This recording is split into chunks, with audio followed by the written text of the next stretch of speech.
नमस्कार, मैं रितेश पांडे।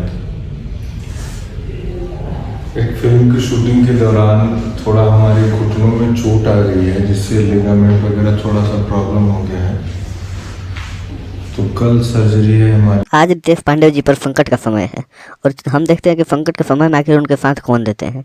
तो आपको बता दें कि रितेश पांडे जी के एक शूटिंग के दौरान ठेहुना में चोट लग गया है और उसके लिए ठेहुना से उनको चलने में दिक्कत होता है और उसका ऑपरेशन होने वाला है और हो चुका है। और अभी तक तो रितेश पांडे जी एकदम स्वस्थ हैं, बस आप लोगों की दुआ की ज़रूरत है। आप लोग इसी तरह अपना दुआ बनाए रहें। और आप लोग जैसे कि देख रहे हैं कि वीडियो में रितेश पांडे जी आकर अपने इंस्टाग्राम आईडी पर पोस्ट किए हैं और पोस्ट करके वीडियो में बोले हैं कि जिस तरह आप लोग पहले से हमारे ऊपर अपना आशीर्वाद देते आते हैं, उसी तरह से अपना सदैव आशीर्वाद बनाए रखिए, इसी तरह से अपना प्यार देते रहिए। इसी तरह से खूब सारा आशीर्वाद की भी ज़रूरत है रितेश पांडे जी को। तब बस आप लोग इसी तरह से अपने भगवान से बस मनाइए कि रितेश पांडे जी जल्द से जल्द स्वस्थ होकर और हम लोगों के बीच आ जाएं और खूब इसी तरह इंटरटेन करते रहें, जिस तरह के पहले इंटरटेन हम लोग के बीच करते थे, हम लोग इंटरटेन देते थे। और बस आप लोग चैनल को सब्सक्राइब कर दीजिए, वीडियो में बने रहिए, आगे भी देखिए आप लोग वीडियो, फुल वीडियो देख कर जाइए। जय भोजपुरी।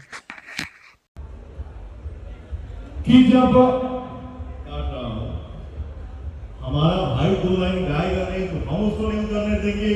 हमारे परिवार का तो बात ही छोड़ दो, गीतों के बिना गाए जाए लोग। और रही बात सम्मान की, तो सम्मान इसके लिए आपको मिलता है क्योंकि आप सम्मान के लायक हो। लव यू मेरा भाई। थैंक यू भैया।